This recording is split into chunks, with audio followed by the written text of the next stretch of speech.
లేదు, కానీ పాడైపోతున్నారు కదా, వాళ్ళు మన వాళ్ళే కదా. చక్కగా బొట్టు పెట్టుకుని పూలు పెట్టుకుని కాళ్ళకి పసుపు రాసుకుని ముఖానికి పసుపు రాసుకుని అమ్మవారిలా ఉండవే అంటే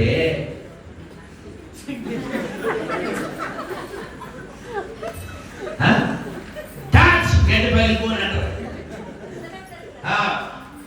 మా గ్యాస్ మంట ఇప్పుడు గ్యాస్ వచ్చేవి కాక గ్యాస్ రీఛార్జ్ ఇచ్చారు, ఫోన్లో బ్యాలెన్స్ ఇచ్చారు. అకౌంట్లో డబ్బులు వచ్చారు 245 రూపాయలు 1,70,000 వచ్చారు. బొర్రే బొర్రే ఆల్వేస్ బొర్రే బొర్రే ఉంటాడు బొర్రా. ఎందుకంటే అలా దిక్కుమాలు బతకూడదు. పేరేమో ప్రసన్న, ముఖాన్ని బొట్టు ఉండదు. అది ఇయ్యాల జుట్టు వదిలేసాడు, ఎత్తున కొట్టేసుకుని వాడే నా మగుడు ఏదైనా ఏంటిది ఎట్లా అసలు ఇది జరుగుతుంది.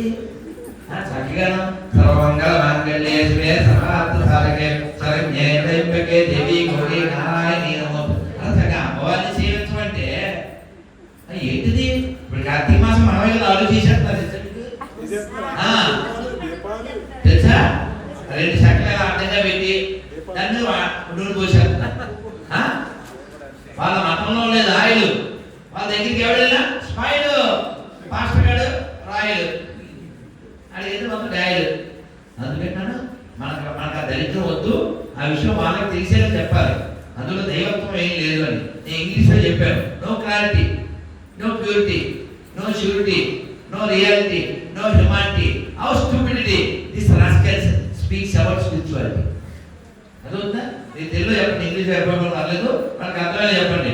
మేము ఋషులకి వారసులము, మేము వీరులకు వారసులము, మేము గొప్ప గొప్ప విద్వన్మణులకు వారసులము, వీరులకు వారసులము, గాయకులకు వారసులము, నాయకులకు వారసులము అని ఎండిపోయిన శవానికి మాకేం సంబంధం లేదు అని చెప్పండి.